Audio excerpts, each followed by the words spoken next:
The hidden drought. Knowledge exists, still gloom persists. तो बच्चों को गुणवान बनना पड़े.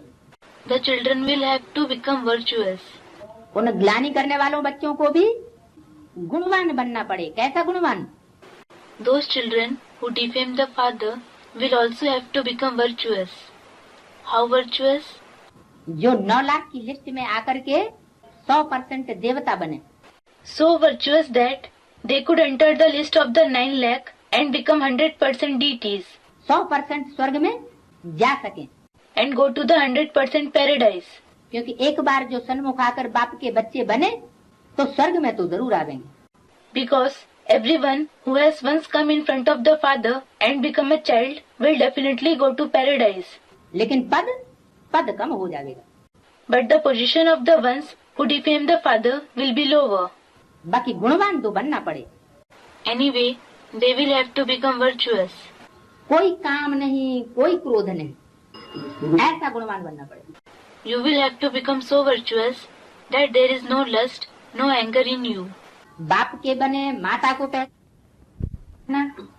If someone becomes the father's child and recognizes the mother, और फिर बाद में ग्लानि करे माता की, and later on defames the mother, तो ऐसे बच्चों के लिए बताया कि उनको गुणवान बनना पड़े. It was said for children like this that they will have to become virtuous. क्योंकि वो सन्मुख आ चुके हैं. Because they have come in front of the father. एक बार स्वीकार कर चुके हैं. They have accepted him once.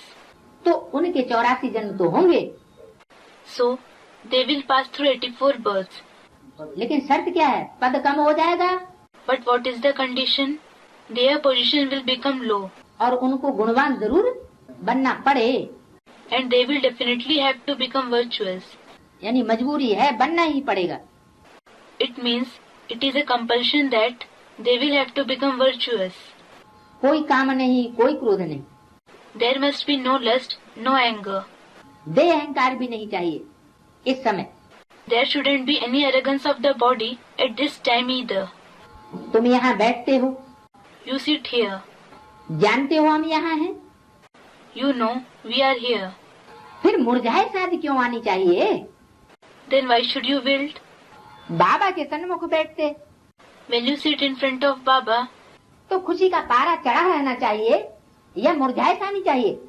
should your mercury of happiness be high or should you wilt? मुरझाए सा आने का कारण क्या? What is the reason of wilting? कि या तो माँ को या बाप को अवगुण की दृष्टि से देखते हैं. The reason is that the children look either at the mother or the father with an evil eye. तो मुरझाए सा आ जाती. That is why they wilt. देह अहंकार के कारण मुरझाए सा आती है.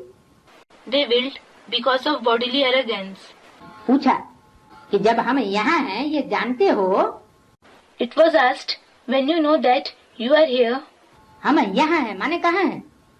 You are here, meaning where are you? Students, in front of the mother and father. माता पिता के सन्मुख हैं तो मुरझाए से क्यों आनी चाहिए? उसका जवाब क्या होगा? You are in front of the mother and father, so why should you wilt? What will the answer be? क्या जवाब हुआ? क्यों मुरझाए सा आई? What was the answer? Why did they wilt? क्योंकि A student answers, because पिता को तो समझ भी लेते हैं. they do understand the father. क्योंकि सारी दुनिया गॉड फादर को मानती ही है. Because the entire world certainly accepts God the Father. लेकिन दूसरे धर्म की आत्माएं But the souls of the other religions, या दूसरे धर्मों में कन्वर्ट होने वाली आत्माएं or the souls who convert to the other religions, पिता को तो मानती हैं लेकिन माता को नहीं मानती हैं. believe in the father, but they don't believe in the mother. A student, they may not accept her. हाँ, बाहर से भले लिख करके दे देना अलग बात है. Yes, it is something different to write it externally and submit it. दिल से, लेकिन अंदर से स्वीकार कर लें. But they should accept it internally from the heart. तो वो स्वीकार नहीं करती तो उनके लिए कहा कि ये अवगुण की दृष्टि खलास होनी पड़े. So they don't accept it. It was said for them, this evil eye will have to be finished. गुणवान बनना पड़े. You will have to become virtuous.